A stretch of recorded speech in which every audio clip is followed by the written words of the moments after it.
Welcome to our malicious compliance. We have 3 stories today where people get sweet justice by complying. I hope you enjoy. Story 1. Sure, you can have a cocktail. I work as a bartender at a popular downtown restaurant, and one evening, we were hosting a large party for a group of entitled customers who were demanding, rude, and overall unpleasant to deal with. They seemed to think that they were above the rules and wanted everything done their way, regardless of how unreasonable it was. One of the customers, a particularly arrogant man, requested a special drink that wasn't on our menu. I kindly informed him that we didn't have the ingredients to make it, but he insisted that I go out and buy them just for him.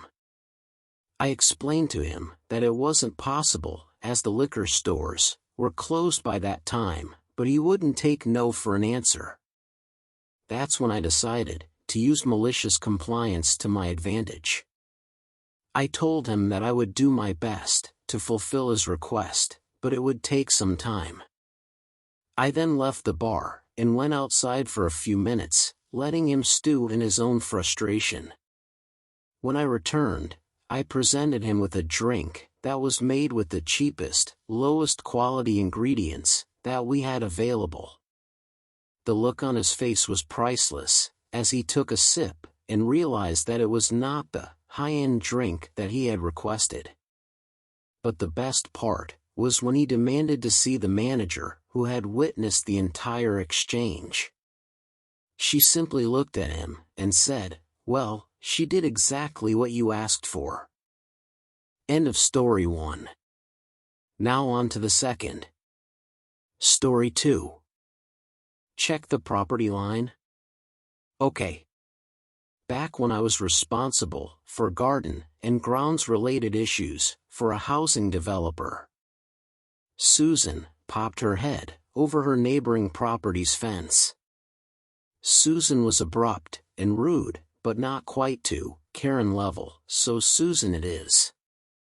"Are you going to cut back all of these weeds growing over to my side of the fence?" "Yes, I have to reclaim this public footpath, and those same weeds are on council, local authority, land, but will also be causing me problems if I don't deal with it. I'm actually here to do that now. Because it's your company land, and I expect it to be cut all the way around," motions to all 3 sides of her white long garden fence. "Look, it's all growing over into my garden, and it's not been dealt with since your company bought the land. That's actually why I've been hired full-time. I'm not part of the development crew. I'm here to maintain areas and deal with issues like this. Today, I can clear the ivy from your fence, but that triangle of wilderness between yours, ours, and the council will have to be next week sometime. You'll be cutting down on the other side?" Motions to where I can't see, due to the triangle of wilderness. "Actually no, that side is between you and the council. That school on the other side doesn't open for another year, so I suggest not waiting until then to contact them." "Well, what am I supposed to do?" "I'm happy to pull down the ivy for you this once, and poison along the fence line. It'll do for now. The company I work for is trying to improve relations, and as I've stated, I'll take care of this one side indefinitely. I need you to prove you aren't responsible for that side too." The next day, I consult my drawing, map, of the grounds and property line. Turns out, I was wrongly informed. My manager expressly forbids me from tackling anything remotely near her fence line. "Are you back to cut down this area?" "I'm glad you're here." Shows drawing. This is the area in question, and it's all council property. The yellow line is where my responsibility ends. Susan never had anyone cut down the vegetation. Ivy, bramble, and nettles absolutely ate her fences over the next 3 years, and last time I checked, they were replaced a meter inside the property line. Demi Karen pushes her luck and ends up losing free maintenance along her fence line. She did once ask me to put lots of poison on the offending weeds, but all I could offer her was a normal spray that my company provides if she called. I said they might offer it for the same nominal price. I would do a driveway for her, but she never called. End of story 2. Now on to the third. Story 3. Animated GIF shows our real feelings. I worked for a large Midwestern, U.S. company that was acquired by a huge East Coast, U.S. company. There, I managed the Internet Services Group, which had provided free website development for internal organizations. Our small staff generally responded in hours to days to requests to build these sites. The acquiring company didn't provide a common service company-wide, and farmed out similar work to agencies that charged hundreds of thousands and took weeks to months to do the same work.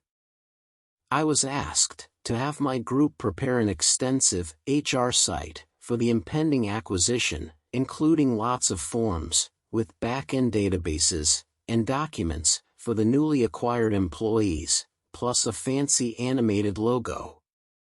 All the documents, graphics, etc. were placed into the content management system, back-ending the web infrastructure. We accomplished it in 18 hours, at no cost to our internal client.